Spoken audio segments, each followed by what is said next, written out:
Hello. ইতিমধ্যে class 12 semester 4 এর English পরীক্ষা শেষ হয়েছে এবং খুবই ভালো লাগছে দেখে যে ক্লাস 12 সেমিস্টার 4 এর আমাদের যে ইংলিশের সাজেশন ছিল বা যা প্র্যাকটিস করানো হয়েছিল মোটামুটি বেশিরভাগই কমন চলে এসছে। একবার তোমাদের প্রত্যেকের জন্য একবার অ্যানালাইসিস। ফার্স্টে 1-এর এতে আছে যে 2 মার্কের যে কোয়েশ্চেন আছে, 4টে কোয়েশ্চেন আছে, সেখান থেকে দুটো করতে হবে, 2 দুগুণে 4 নম্বর। Why could not Alice go through the little door even though she had the key? Alice কেন ওই ছোট্ট দরজা দিয়ে প্রবেশ করতে পারেনি যদিও তার কাছে চাবিটা ছিল? কারণ ইট ওয়াজ এ টাইনি ডোর, সেই ডেসক্রিপশনটা দিতে হবে। কোয়েশ্চেন নাম্বার বিতে আছে what did Alice find on the table on the second occasion? Alice second ওকেশনে সেকেন্ড অ্যাটেম্পটে টেবিলের উপরে কী পেয়েছিল? খুবই সোজা এসছে। থার্ড কোয়েশ্চেন আছে what did the tsar decide to do when he disagreed with the learned men? যখন লার্নড মেনদের অ্যান্সারগুলোর সাথে জার ডিসএগ্রি করলেন তখন জার কি ঠিক করলেন? জার শুনেছিলেন একজন ওয়াইজ হারমিটের কথা যিনি কিনা জঙ্গলে থাকেন এবং শুধুমাত্র কমন ফোকদের সাথে দেখা করেন, এবং he decided to meet with the hermit in disguise. Number ডিতে আছে why did the wounded man want to kill the king?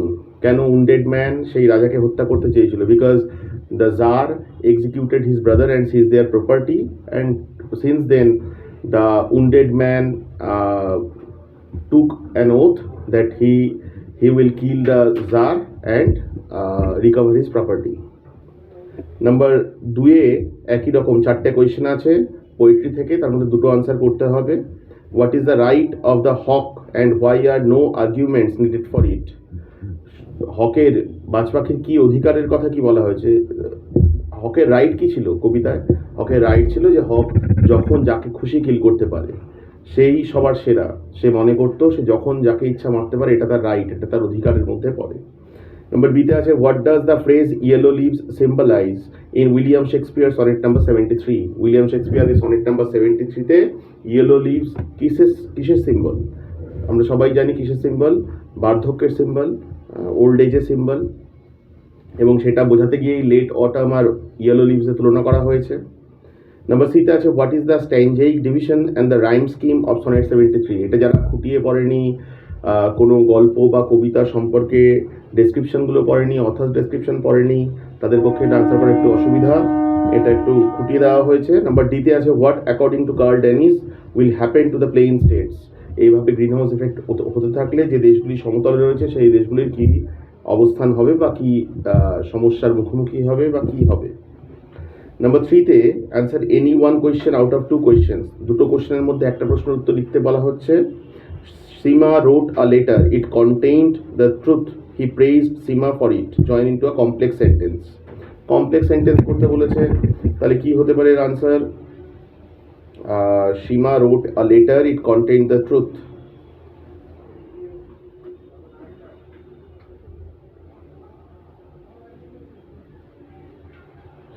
He praised Seema for her letter which contained the truth. He praised Seema for her letter which contained the truth. এটা answer আসবে। Hearing the noise, Arjun got startled. Split করতে বলেছে into simple sentences. Arjun heard the noise, then he got startled. First sentence, Arjun heard the noise. Second sentence, then he got startled. এরপরে বলেছে answer any one question out of 2 questions. প্রথমে একটা narration আছে, the teacher said to her, why didn't you attend the class yesterday? এটা ন্যারেশনের ক্ষেত্রে step wise করতে শেখানো হয়েছে, এবং স্টেপে কি প্রথমে রিপোর্টেড স্পিচ অর্থাৎ ইনভার্টেড কমার মধ্যে যে অংশটা আছে সেটা কি ধরনের সেন্টেন্স আইডেন্টিফাই করা, সেটা WH কোয়েশ্চেন দেখা যাচ্ছে। প্রথমে সাবজেক্ট বসানো দ্য টিচার সেই আছে, তো এটা যেহেতু কোয়েশ্চেন তাই আস্ট হয়ে যাবে, দ্য টিচার আস্ট হার। তারপরে লিঙ্কার বসাতে হবে কমা তুলে। WH কোয়েশ্চেনের ক্ষেত্রে WH ওয়ার্ডটাই লিঙ্কার বসে যায়, তাই হবে the teacher asked her why. Teacher বলছে ইউ, আমরা বলবো she. why she did not attend the class the day before or the previous day, full stop. Next আছে আর্টিকেল প্রিপোজিশন ভীষণ সোজা দিয়েছে।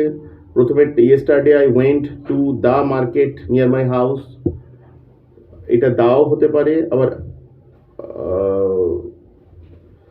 এও হতে পারে কিন্তু I bought an apple and a loaf of bread. On my way back, I saw a cat sitting on the wall, looking very curious. প্রথমেরটা আ বা দা দুটোই হতে পারে, পরেরটা অ্যান এবং লাস্টেরটা অন। খুব ইজি দিয়েছে আর্টিকেল প্রিপোজিশন। এরপরে বলেছে answer any one question out of two questions. Discuss the role of the sea. James Synge's one act play riders to the C.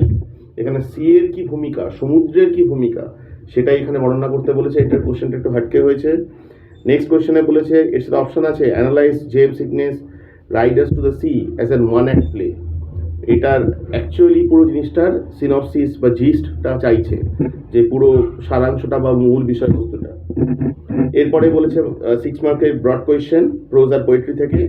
প্রথমে প্রোজ থেকে দেখা যাক।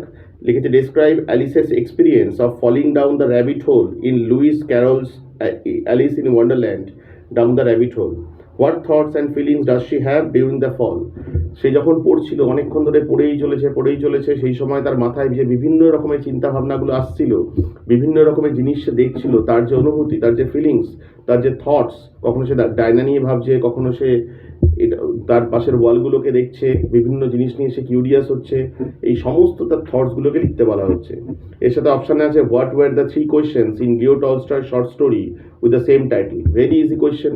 লিও টলস্টয় 3 কোয়েশ্চেন্সে 3টে প্রশ্ন কি ছিল। First question, what is the right time to start any action. Second question, who are the most important man in anyone's life. And third question, what is the most important thing to do in life. And what were their answers? First question answer key now, because now we have the ability to do something or to change something. Second question answer, the people are with you on that particular moment. Third question answer, to do good for others, because only for that purpose men sent into this world. Number 7 এ বলা হচ্ছে bring out the elements of violence and brutality in hawk roosting. হক রুস্টিংয়ে যে brutality এবং violence show করা হয়েছে, দেখানো হয়েছে, সেটা হকের থিঙ্কিং থেকে, তার থটস থেকে, তার অ্যারোগেন্স থেকে, সেইটাই বর্ণনা করতে বলছে। মোটামুটি কথা এর সাবস্টেন্স লিখতে হবে। নাম্বার বিতে বলছে, এর সাথে অপশানে আছে how does the image of human autumn reflect the speaker's awareness of his mortality in William Shakespeare sonnet 73। How do the images of autumn get compared to those of fire and twilight in portraying the passage of life. Fire আর টুইলাইটের সাথে তুলনা, comparison, old এজের সাথে, এই সমস্তটা নিয়ে এক্ষেত্রেও কিন্তু জিনিসটার প্রেজেন্টেশন একটু আলাদা হবে, কিন্তু মোরাললেস ওই সাবস্টেন্সটাই আসবে। Discuss the ecological concerns express in Carl Dennis the greenhouse effect. এটা ইকোলজিক্যাল কনসার্ন অর্থাৎ প্রকৃতি, বাস্তুতন্ত্র, এর সম্পর্কে যে কনসার্ন করেছেন Carl Dennis, the greenhouse এফেক্টে, সেটা লিখতে বলা হচ্ছে। কোয়েশ্চেন কিন্তু খুবই সোজা হয়েছে। যারা একটু টেক্সট বুক ভালো করে থ্রু করেছে, প্রশ্ন উত্তরগুলো লিখে প্র্যাকটিস করেছে, গ্রামারগুলো একটু ঠিকঠাক প্র্যাকটিস করেছে, তাদের সবার জন্য প্রশ্ন কিন্তু যথেষ্ট সোজা হয়েছে। এরপরে বলা হচ্ছে রাইট অ্যান এসে। আমাদের উত্তরণের স্টুডেন্টদের ক্ষেত্রে যে সাজেশন দেওয়া হয়েছিল, সাজেশন কমন এসছে, impact of social media on the youth, এটা সাজেশনে দেওয়া হয়েছিল এসের, এবং সেটাই এসেছে। খুবই খুশির খবর। এর সাথে আছে অপশানে importance of vocational education. Vocational এডুকেশনের কি ইম্পর্টেন্স আছে? ভোকেশনাল এডুকেশন মানে কেউ স্পোকেন ইংলিশ শেখে, কেউ কম্পিউটার কোর্স করে, কেউ কোনো ল্যাঙ্গুয়েজ শেখে, এগুলোই। নাম্বার বিতে আছে ইমেল রাইটিংয়ে 2টো ইমেল দেওয়া আছে। Draft an email in about 75 words requesting your school authority to register your new address and new contact details. তোমার স্কুল অথরিটিকে একটা ইমেল করে জানাও যে তুমি নতুন কোথাও থাকছো, সেখানকার নতুন অ্যাড্রেস এবং নতুন কন্ট্যাক্ট ডিটেলসটা যাতে স্কুল রেকর্ডে যাতে সেটাকে আপডেট করা হয়। এবং ড্রাফট অ্যান ইমেল, এর সাথে অপশানে আছে details the annual programme, what do you want him to talk about. আচ্ছা, কোনো একজন গেস্টকে ইনভাইট করো এবং সেই গেস্টকে তোমাদের স্কুলের অ্যানুয়াল প্রোগ্রামে ইনভাইট করতে বলা হচ্ছে, ডেট টাইম শিডিউল মেনশন করে। সহজই আছে যথেষ্টই।